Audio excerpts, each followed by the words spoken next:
So how many times have you shared a reel with your friends because you are outraged by whatever was in that reel and you wanted to express and state your opinions to your friends? I have done that. You have done that. We all have done that at some point of our time. Just the other day, I saw a reel with potholes on the streets and I shared it to my friends and I was like, why isn't the government doing anything? Why is this happening? And it was frustrating, to be honest. And I think a lot of people do that. I think we now share reels to express whatever opinions we have, or just use reels to back our opinions more than actual stuff that is happening. And if you dive a bit deeper into this phenomenon, you will realize that we now trust a random reel than actual journalists. So instead of trusting the media, we now trust someone who is posting a video of something or who is giving an opinion in a way that we feel justifies our own opinions. And that trust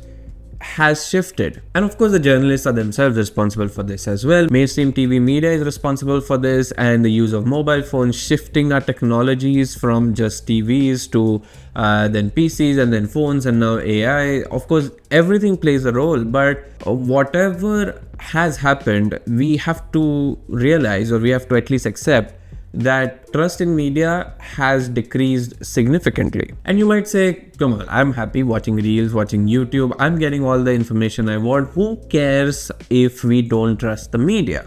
But come on, everyone knows that good journalism is important for any country to function. But YouTubers like me can go a long way in explaining you everything what's happening, but we don't have the access, neither we have lawyers to go and directly question the people in power. So we do need a very good and sustainable media companies that do that for us. This situation begs the question, has this situation been experienced by us before? And if yes, what did we do back then? And there's an interesting story about all of this, and I want to take you through that story. So bear with me if you feel that I'm getting a bit more detail-y and I'm going a bit more into historical records, but I think the story of what I'm going to tell you, and that story is going to help us realize and recognize our situation today as well and understand how we got here. So the answer to the question is yes, this has happened before, the phenomenon of completely not trusting the mainstream media. And that happened in the 1970s and 1980s India. I'm referring to the darkest period of Indian democracy, which is often being referred to as that, and that is the period of the emergency. In 1975, the then Prime Minister and the Iron Lady declared an emergency throughout the country. An emergency basically meant that the individual citizens were stripped of their natural rights and free speech had to be curbed, and a lot of journalists and opposition who spoke against Indira Gandhi and her policies or criticized her for the emergency literally got jailed. I'm not going to dive deep into how the situation was during the emergency because we need to get to the period after that, but just to give you a gist, Indira Gandhi was never trusted by her party members. She was always thought of this gullible lady who is by chance a politician, and they often didn't consider her as a powerful leader, but she obviously rose to power and she was authoritarian. She proved to be a very difficult politician for everyone, and in the end, when she was very insecure about her position because there were protests from opposition and the media didn't like her, so the newspapers often criticized her. Not all of them, but there were a huge section of media companies that in their articles did criticize her. But anyways, we get to a point where she got so insecure that her son, obviously motivated her to take the step of declaring the emergency. So I talked about jailing journalists and opposition leaders, right? So that did happen when she realized that people's opinions are shaped by what they read in the newspapers. She ordered the newspapers to not talk against her and to approve every single news piece that they were going to publish, and didn't approve anything that she didn't like. And obviously it was a logistical hell, but still newspapers had to comply, and the newspapers that didn't the leaders like Ramnath Goenka, for example, they did get jailed. They did get electricity cut into their offices so that they could not function. So this was all going on. And if you look at the alternate media, which was television back then, and television was getting into households not as quickly as mobile phones got into every household, but people were starting to buy TVs because they realized that this is a huge thing now, and we need to get entertainment, and we need to elevate our status in society. So people started to buy television, and there was only one channel that was allowed to publish news, and that was Doordarshan. And guess what? Doordarshan was completely controlled, and is controlled, of course, by the government. And what people realized is that what was coming on Doordarshan and what was coming on the All India Radio, the radio wing of the government, was not matching with their reality. And these were confusing times because Indira Gandhi did launch a couple of good policies that allowed, for example, farmers to get loans from banks. So it was like, do we support her? Do we not? Whether this emergency is a good thing or it's a bad thing. And that's why the press's role or the media's role was so important during all of this. There were still some newspapers like Indian Express trying to give out truth, and also sometimes they left the newspapers blank in order to tell people that, we are not able to publish what we want. So it was kind of a mockery as well, and they still tried to do things that were important.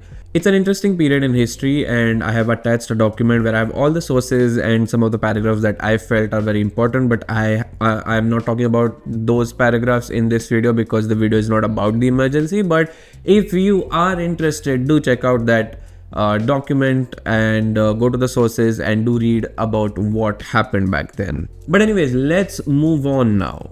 Okay, so now coming to the end of the emergency in 1977. The trust in media had completely eroded. One of the examples and something that can prove this statement is that people lined up outside of the TV stores and the radio stores to listen to BBC and not Doordarshan or All India Radio because they knew that it could be controlled. So BBC was something that they went to for credible information. Credibility was the first thing that they wanted now from anyone who was giving information to them. It was very clear to people that the old system was not strong enough to withstand any kind of an assault on it. And I don't need to say this, but there was no alternative. There was no internet reels. Like, people didn't sit on toilets watching what is happening in USA. So it was impossible to get information from anywhere except what was there in front of them. So the expectations and erosion of trust forced the news givers and journalists to force the government to bring in a system that works and that will not go under this kind of situation ever again. And thus the Verghese Committee was born. The goal of this committee was very simple: to separate DD and AIR from the government and give independence to media. Largely the goal was successful because actually nothing happened immediately, but eventually something did happen. But it was very clear that people at least now knew what to trust or what to expect from someone who is going to give them news. So they knew who had fought for them during the emergency, so they now knew who to support, who to not support, which person is going to give them more credible information. So that was the big change that happened. Another big change was NDTV broadcasted its first private news show on Doordarshan for the last, after 1947, 30 years, it was just government broadcasting its shows. But for the first time, a private player, NDTV, had a slot for a show where they gave international news. And it is not recorded anywhere, but I do think that this was the effect of what people wanted, and the government had to do something to bring back the credibility to Doordarshan so that people won't just move away from it ever, because there's an incentive to have people trusting a media that you control. Efforts continued, and finally in the 1990s, Prasar Bharati Act was passed. The act basically gave autonomy to Doordarshan and All India Radio, although it separated it from the government, but largely the influence of the government still remains because the salaries are paid by the government to these employees. So it's not very separate, and that's one of the biggest issues why DD is so poor. And BBC and Al Jazeera and France 24, for example, who are government mouthpieces or government organizations, still thrive because their model is completely different from us. But anyways, you have to put yourself in that period. Nobody knew that television is going to have this kind of an influence.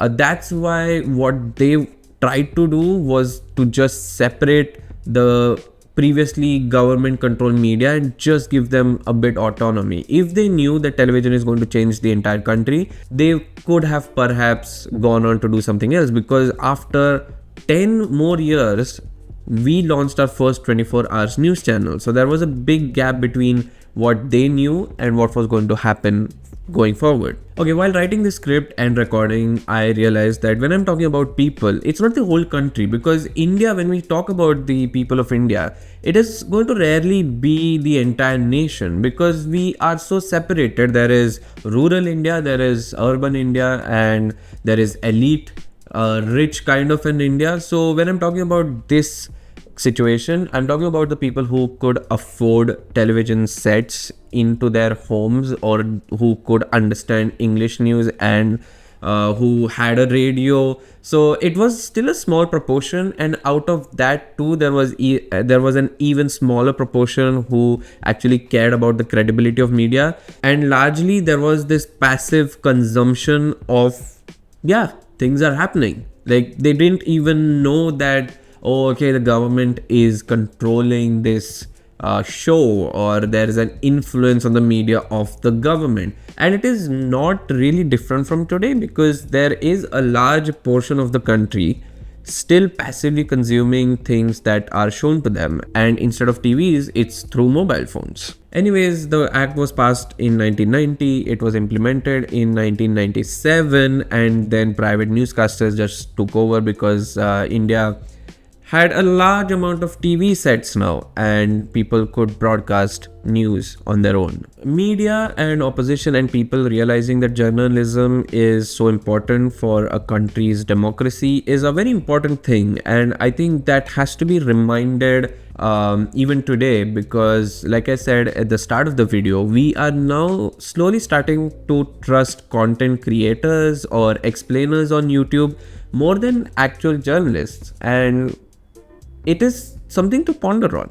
And today we do see governments, not just in India but in many other countries, try to control as much media as possible, because they know that if truth reaches to people, if the right kind of information reaches to people, they are going to demand things that the people in power don't want to give. But obviously it is proving a bit more difficult compared to the 1970s and 80s, because internet exists, social media exists, and you can't really stop it until and unless you cut down internet, you like snatch phones, and you ban social media. You have to do so many things, and in order to do that, you need public support. So it's kind of a cycle. It's kind of a good thing as well. Like, we do have social media and internet now, and it can't be controlled as much as the governments would want them to be controlled.